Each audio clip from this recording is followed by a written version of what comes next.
worked and where I've played and where I've grown. I'm not, as you can see, very good with technical bits and pieces these days. Long since packed up that and moved into, if you like, local government. One thing I am good at is getting things done and moving things forward in a positive way.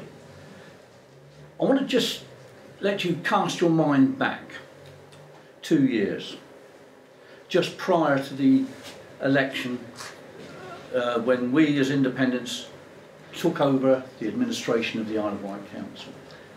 If you remember, at that time, the Nairsays and what have you, the people who actually derided us at that time said it couldn't be done. An independent what? An independent, if you're independent, you can't even agree with each other. We've proven that totally different to what was said at that time. We've actually said that, look at us, we are members of the community, we are responsible members of the community, and we do it well. We do it very, very well. There's not so much fuss these days through the media, and why? Because we do it well. We're sensible, we're responsible, and we do it with respect. We do it with respect, and we don't catcall and call people out. I don't think there's too often I've had to refer back to the previous administration that was before us. And if they'd done it right, then they would have been re-elected. We came in responsibly, respectfully, moved it forward. We haven't, you know, we knew we had a situation to face. The Isle of Wight knew it had a situation to face. So why accentuate it? Why keep on causing concern to our fellow residents, our businesses? That's not the way to build confidence within a community. It's certainly not within the bounds of, should I say, reality, of actually taking it forward in a positive way. And I know that I get called, you know, all the time by certain individuals that you keep on saying we're taking it forward. Well, I'd sooner take it forward than take it back. Yeah. We don't want to go back. We started, we're on the move. Why did I step aside as leader of the Isle of Wight Council? I've just explained that. We have a good executive. We have good independent members. We've got good independent members out in the community.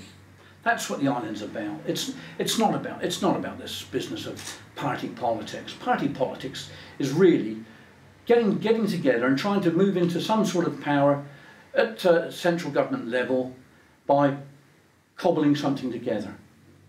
Only the other week we had David Cameron over in Northern Ireland talking for 10 or 12 votes, or talking to people over there. That's what it's about. Now, when you start to look at that, they will be whipped and utilised as best they can, along with other party political groupings. What you're looking at here, with myself, is an independent member who could actually not curtail to someone else's ideas, not to someone else's policy, but to what we need for this island. And what we need for this island is an independent voice. A voice that is already taking things forward at this moment in time. And I'm doing this at the moment. I can assure you that I meet with ministers and there's not one meeting that goes by without me just mentioning something about the Isle of Wight as a whole. And that's whether it's the Minister for Culture or whether it's the Minister for Local Government. And I've met them both in the last 2 or 3 weeks. But this is the thing. The thing is, at the moment, they can back me away. They can say something and back me away, because I then have to arrange another meeting. If I'm in the House of Commons representing you, I know that I'll be back there the next day, and the next day, and the day after. Because quite honestly, that is really what it's about. It's don't go away, keep on in there, and if you want my vote, and it looks a good proposition for the Isle of Wight, you will get my vote. If it's not, then you won't.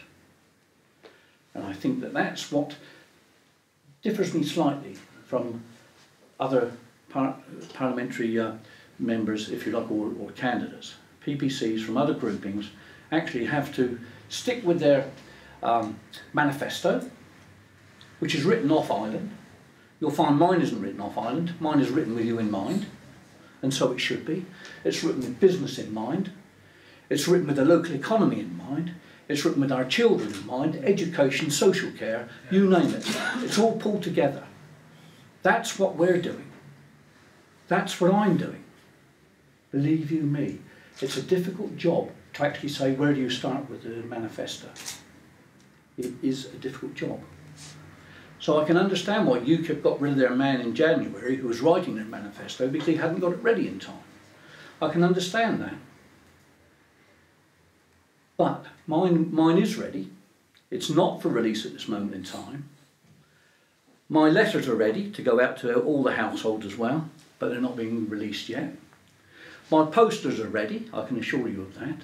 The game plan is being pulled together, but my game plan is that you will see Ireland people, elected members of your community, out there alongside me. That's the difference. We will have a cohesive way forward.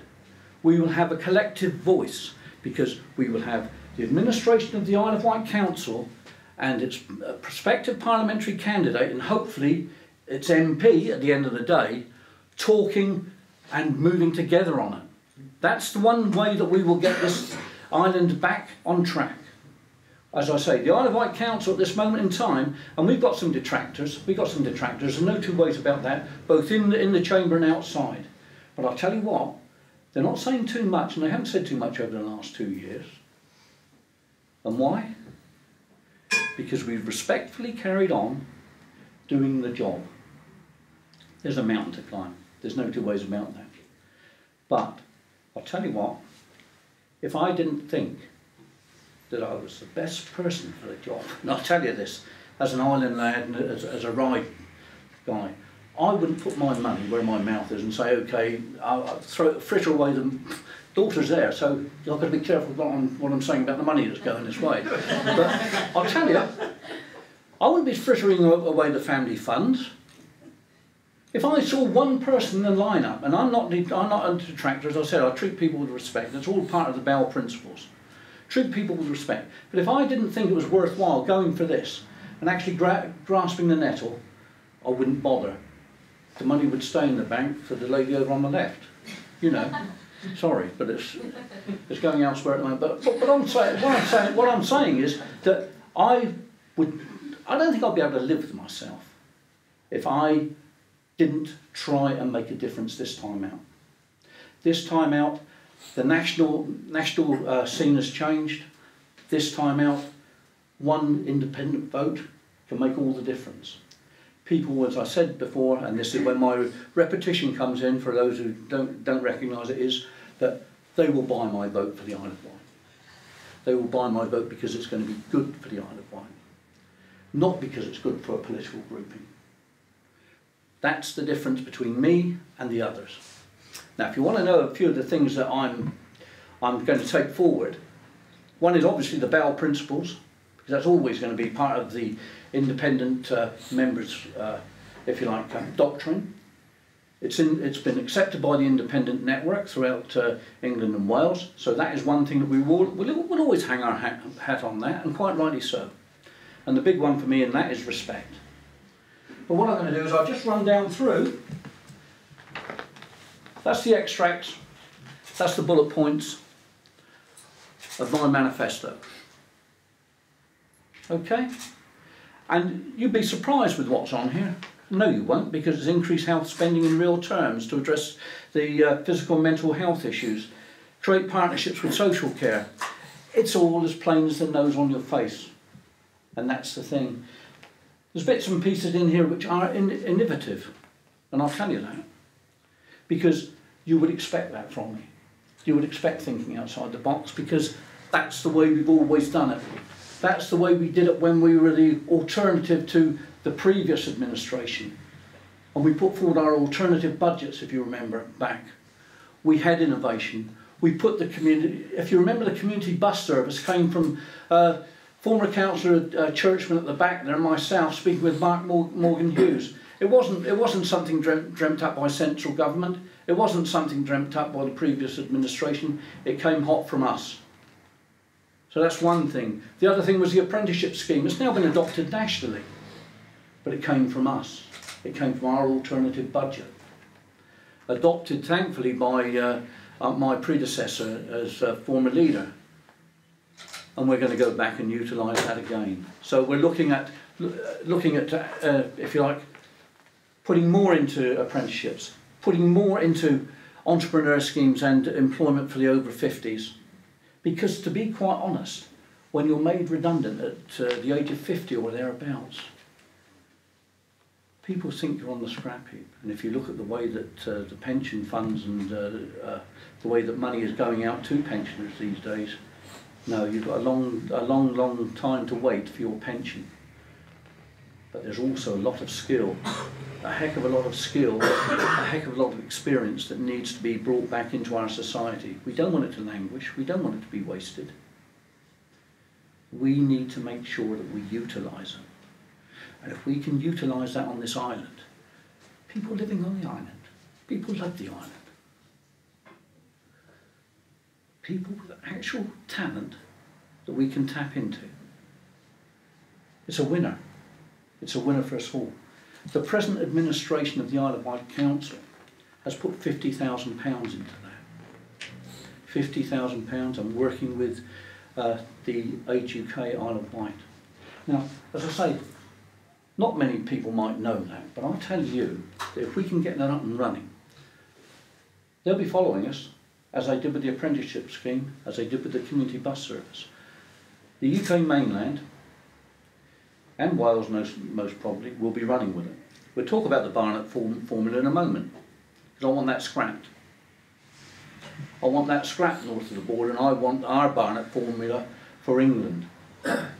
Because it's unfair when you see the amount of money going to Scotland, and we have had to sit there and wait for them to say, well, what do we want to do? Do we want to be part of of Great Britain, or do we want to be part of the Scottish Nationalist Assembly and moving forward in that way? I think that they've done right. So would I if I was getting tipped that amount of money north of the border. You see, there's £5 billion going north of the border just alone for 5 million people. That ain't bad. What I want to talk about is not just that, but also about culture, about our history, about the bits that are languishing, the soft bits that when you're going to get a budget cut, what are you going to do? Close a museum, shut a library, or put it on half measures, right? 2 days a week or whatever. No one's actually come up with an idea yet to say what we can do. But I'm putting it through the Local Government Association at this moment in time that we actually get VAT, claim the VAT back. And we claim the VAT back on our tourism. We claim it on our tourism. Why? Because if you want to improve your tourist offer, might be the Needles, could be White Cardigan, could be anyone. But why pay all that VAT? 20% of VAT. It's the largest amount in Europe. We should be turning around saying, okay, 15% a rip-off. Why aren't we claiming that 5% back or thereabouts? So that people in business who provide our tourism and our offer for holidaymakers actually can enrich their offer and actually improve their offer by reinvesting. And it's the same with culture. It's the same with what we do with money paid in VAT across the system. Cut the VAT and give it back to the people that know how to utilise it. I really feel that that's a way forward. I haven't heard our esteemed political party groupings say that yet, but I'm sure they will. I'm sure they will. They probably will as soon as they read on the White or on the White County Press online or whatever it is. But we'll be getting it through. But you heard it here first, folks. So what I'm after is, and this runs true is, and I'm not coming back on there. What runs true is that we need to promote the island. And there's one guy that will promote the island, and you're looking at him. I will do it. I'll pay the money for this. I'll do it. Fallon won't get so much money, but that's fine, because I'm going to do it for you. I'm going to do it for the business out there. I think that's my message to you. This is the launch, but it's only the start. I want you all to spread the word that I'm not an idiot by any stretch of the imagination. I'm a person that works hard. I'm an honest and a fair person, a respectful person.